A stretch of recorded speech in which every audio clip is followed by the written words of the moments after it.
right, so if you can't see the screen, you need to get in positions to do so, otherwise this presentation will be ineffective. So here we go.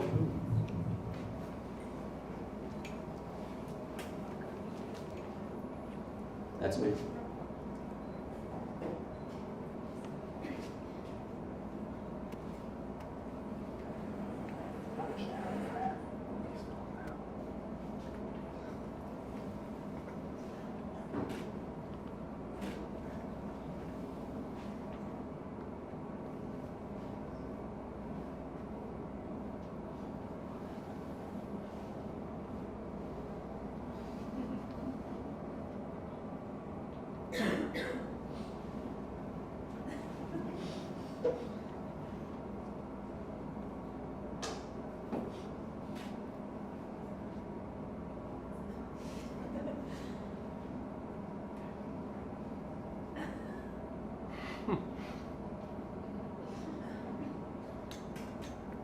All right, that was my moment of silence.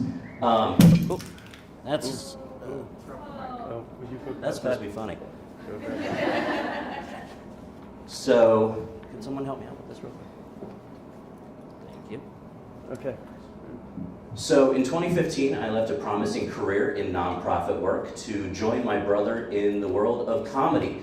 My brother is a comedian and booking director for one of LA's largest comedy clubs, and I felt the need to provide the community with more service, and the way I thought about doing that was combining both of our passions, and in doing so we created Comic Care. Thank you very much. And our mission at Comic Care is to use the unifying power of laughter to uplift and engage communities around important causes. And we do that by supporting local comedians and local nonprofit organizations. So in our 4-year time span, we've worked with over 200 nonprofits and over 2,000 comedians, primarily in South Florida as well as Los Angeles. And in short, we teach, produce, and book live comedy. And you may not expect it, but silence is actually a crucial component to stand-up comedy. Silence, of course, is an instruction we give a crowd to transition them into being an audience.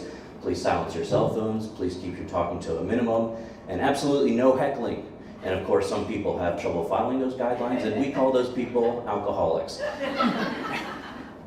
But it's all to make an enjoyable experience for the audience as well as the artist. Silence, however, plays another important role, and if you're not a comedian, you may not know, but silence is the third part of the recipe for a successful joke.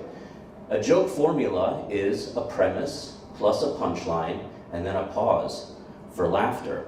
And for instance, with a one-liner joke, the premise is a simple 5 to 7 word establishing statement, followed by a punchline, which is another 5 to 7 word statement that acts as a surprise, or what we call a left turn. And with solid craftsmanship and precision timing, we pause, remain silent for the laughter, which is sort of vital for comedy. And the silence allows for laughter, but from the viewpoint of the comedian, it's also a tool to be used. So silence is used as an opportunity to develop a rhythm, a cadence, timing, so that the audience hangs on our every single word. It's a tool. It also allows for the comic to think about their next joke and observe the audience to see what is and what is not working, so that they can customize their set as they're on the go. But most importantly, it gives the audience time to digest and process the material, which creates the psychological foundation from which the magic of comedy is born. So we have a few examples, and with time permitting, we're all going to write some jokes. Very simple jokes. So this is Drew Lynch. This is actually the first comic we ever worked with, actually in Boca, fresh off his runner-up finish in America's Got Talent. And this is one of his jokes.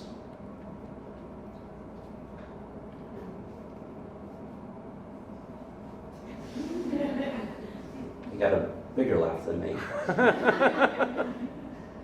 And we're going to skip this video, if possible. And this is Phil Hanley, one of the last comedians we worked with from The Tonight Show. And here's one of his jokes.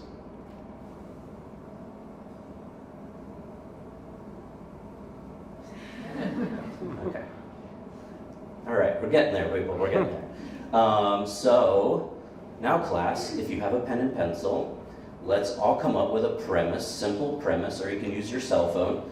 Come up with a very simple 5 to 7 word statement, just like how Phil said, I had a huge problem with high school bullies, or how Drew said he's not sexually active because he's saving himself. So come up with something from your own life, 5 to 7 word, simple statement.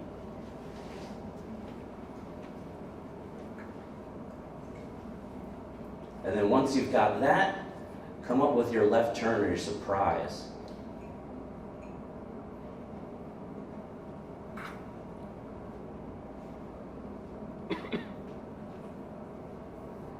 And when you've got yours, raise your hand.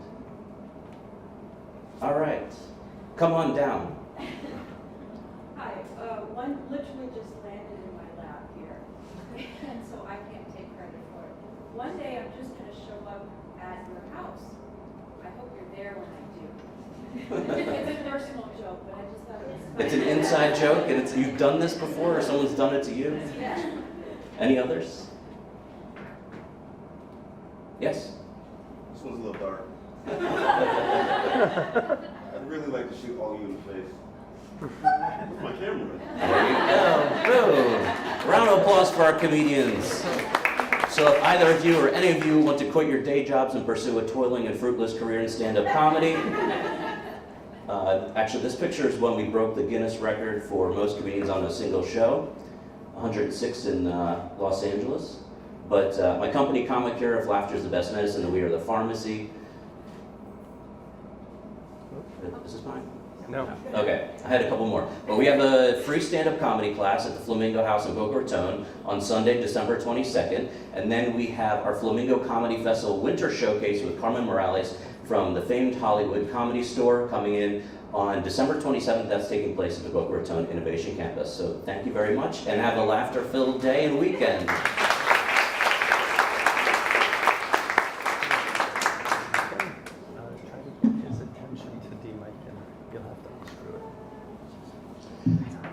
I expect to see all of your jokes on social media later, right? Yes. Yeah. Okay. Good. So next we have Megan. She would be the one who attended her first event, right, in January, and was so inspired. And here she is taking a stage in December. So how cool is that? They say it is better to remain silent and be thought a fool than open your mouth and remove all doubt. She says it's better to remain strong, remove the doubters, and speak your truth. So, Megan, come on here.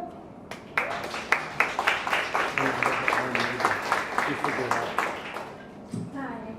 Okay, so I'm a mom of 2. My son is a junior in high school, and my daughter is in 1st grade. So you can imagine we have a wider range of conversations in our household. So when I can imagine the first time really that I realized my voice had absolutely no value whatsoever. When I was just 15 years old, I was sent away to a military Christian cult boarding school. Even though I was screaming and pleading and begging against all odds for my dad to not leave me there, it fell on deaf ears, and he did. I was there for 5 years and suffered mental and physical torture and endured cancer while I was there. It took a lot for me, and finally when I did leave, unfortunately I just went into another hell. I married a man I met in the church and was soon pregnant after that. It was extremely instructive that everything I'd been through between my boarding school and this new life, that women really had no voice. Our job was to basically be pregnant, barefoot in the kitchen, and be submissive. Everything I'd been through my boarding school was extremely I should not talk about. My parents had told me everything I'd been through. It had been deserved because I had been a bad teenager. I needed to get over it. Here I was a mom. I needed to move on and accept my new life. As you can imagine, being a 21-year-old mom who had just endured cancer, spent 5 years in this hellhole, and now I'm just living in South Florida, being submissive to this older man. Yay! So I'm trying to guide myself as a mom and be a really good mom for my son. By the time he was almost 4 years old, I realized as much work as I was putting in with him, somebody else was undoing it. And as much as I did, I wasn't going to be able to conquer the horrible person my husband was and the influence he was going to have on him.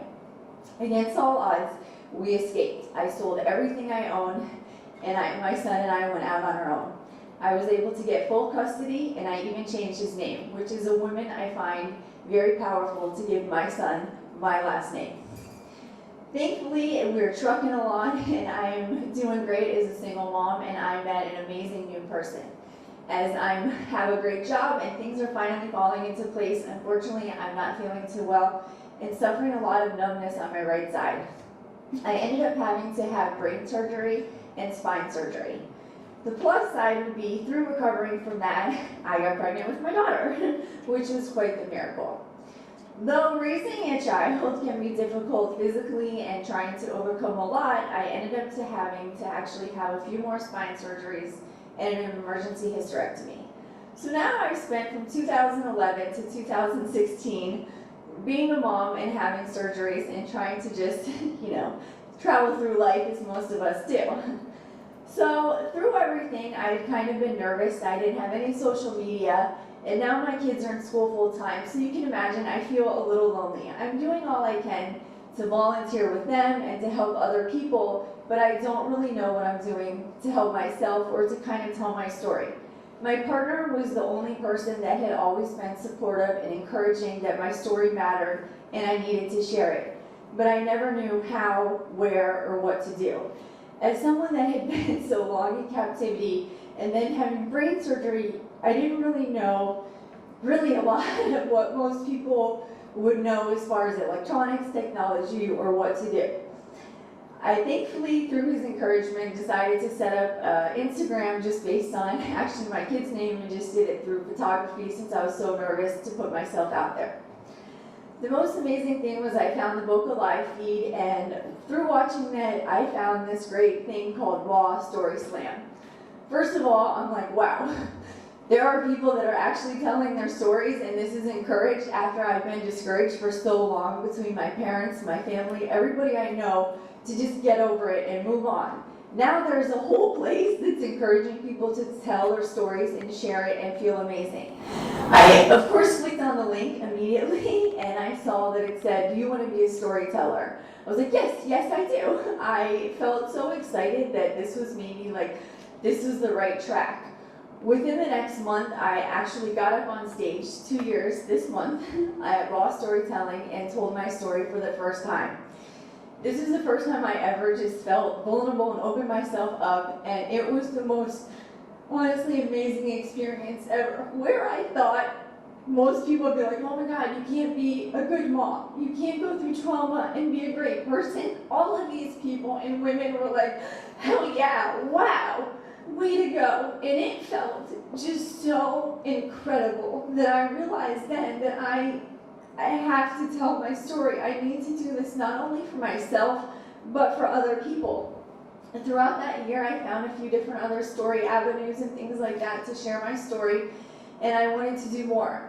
I met with Enid, who does the Raw storytelling, and asked her, what do most people do? And she said, first and foremost, I really encourage you to be brave and put yourself out there, Meg.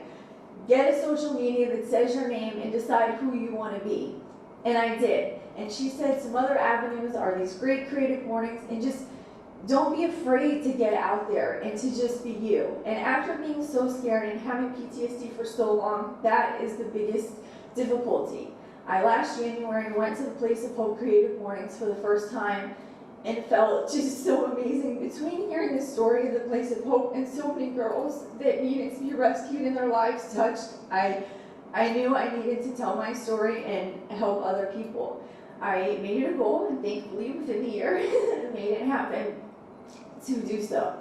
It's not always easy, and I just really encourage people. There are so many people that are not capable to share their story. They are silenced, and they have so much to speak about. And then there are people that have the capability that aren't doing anything with it. And I know it's hard, and I live in pain every day, and I have had to overcome so much, but I just really encourage you. And I have found, by not only sharing my story, it has helped so many other people, and you realize so much the more I feel like you tell a story from it. You take so much from it. And you can tell the same story sometimes 5 times, and each time you take something different from it in a different scenario, and you're in a different place in your life. Sometimes we're just going through so much that you're like, oh my God, I didn't even realize it. And so you tell the story, and then you can take something different, or even realize what the other person maybe was going through. So I just encourage you to maybe think of just one huge story that you can remember in your life, and maybe just tell it again, or just even just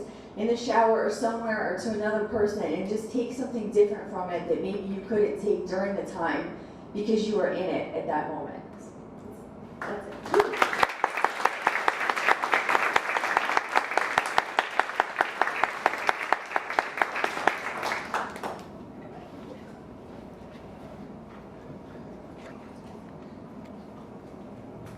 Meg, thank you so much. Enid, this is Enid, by the way. So first of all, I'll just take a moment and say, it's very cool to watch that whole thing full circle right here, because for you to come to the event first, and then tell your story at Raw, and Enid is here, and now you're here, like, that's some creative mojo, if you ask me.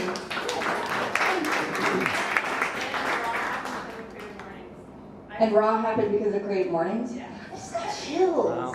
Anybody else? That is why we do this. Anyway, sorry, I just got all pumped. There was nothing silent about any of that. Anyways. So our third and final speaker is Jenny Azuli. She's the president of Moxie B2B Festival. And I think, I was reading her bio, and I just think it's very interesting, and I'm really excited to hear her take on silence. And again, I think that's what's really interesting is we've had the 2 speakers on silence and have them both be very different, right? We had Ben leading us through silence with his storytelling on the screen. Meg has just shared with us how like her silence really kept her sick, and and that is what happens. And so now we have Meg who's going to share with us her take on silence. So here you go.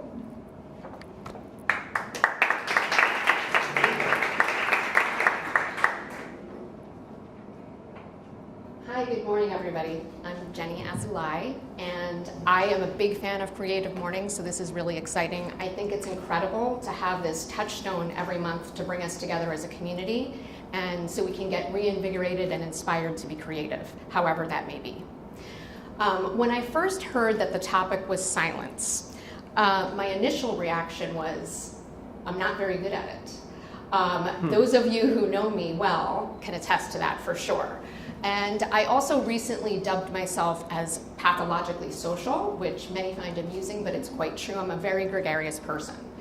That said, when I think deeply about silence, there are 2 contexts in which it causes me major concern. One of which is regarding mental health, and the other is regarding social justice. So, mental health. Yes, there is a conversation that has been started. There are celebrities and other people coming out and speaking about it, and this is great, but we still have a long way to go. There are way too many people suffering in silence, as we just heard from our previous speaker. And in fact, those of us who we know are suffering, yes, that's great, but we need to speak more. I think C.S. Lewis's quote, the renowned scholar and author, is very profound. I have learned now that while those who speak about one's miseries usually hurt, those who keep silence hurt more. We need to keep an eye on each other as a community. We need to encourage each other to seek treatment, to get help, to find some level of support, offer one's support to each other. Keeping silent, it prolongs the suffering. Psychology today has several factors why it works against you. It intensifies your negative thoughts. And on a global level, it perpetuates the stigma. We can't remain silent. It's an epidemic in our country. Nearly half of Americans, according to the National Behavioral Council, will suffer mental illness in their lifetime. That's an astounding number. So we cannot afford to be silent when it comes to mental illness. We need to take care of ourselves and each other. On a similar note, when it comes to social justice and civil rights, I'm a very active member of a civil rights anti-hate organization, the Anti-Defamation League. And as such, I learn a lot and read a lot of disturbing and alarming information around the globe, around the country, and unfortunately in our own state of Florida. And If we bear witness to any form of discrimination, whether that be against religion, gender, sexual orientation, or mere bullying in schools, we cannot remain silent. If you remain silent, it's tantamount to helping the aggressor. Elie Wiesel, Nobel laureate and Holocaust survivor, said it very well. We must always take sides. Neutrality helps the oppressor, never the victim. Silence encourages the tormentor, never the tormented. Now, while many times it can be easy to be the bystander and not get involved and be like, okay, it's not affecting me, we can't afford to be silent. We have to advocate for those who need us. We have to advocate for minorities. We have to advocate for people who are facing hate and discrimination and bullying. Going on to some of the alarming statistics, according to the FBI, in 2015, there were 5,850 hate crimes reported. In 2018, this number rose to 7,120. We cannot afford to remain silent. Florida, in our own state, in 2015, there were 65 hate crimes reported. Yet in 2018, that number went up to 141. Again, so my take on silence is that when it comes to mental health and when it comes to social justice, we must break the silence. We must speak up. We need to come together on a hopeful global peace level, as well as on the macro and on the micro on an individual mental health and wellness level. And it has to be just as important as our physical health and well-being. We need to come to a place where silence is not welcome in these contexts of the conversation. Thank you very much.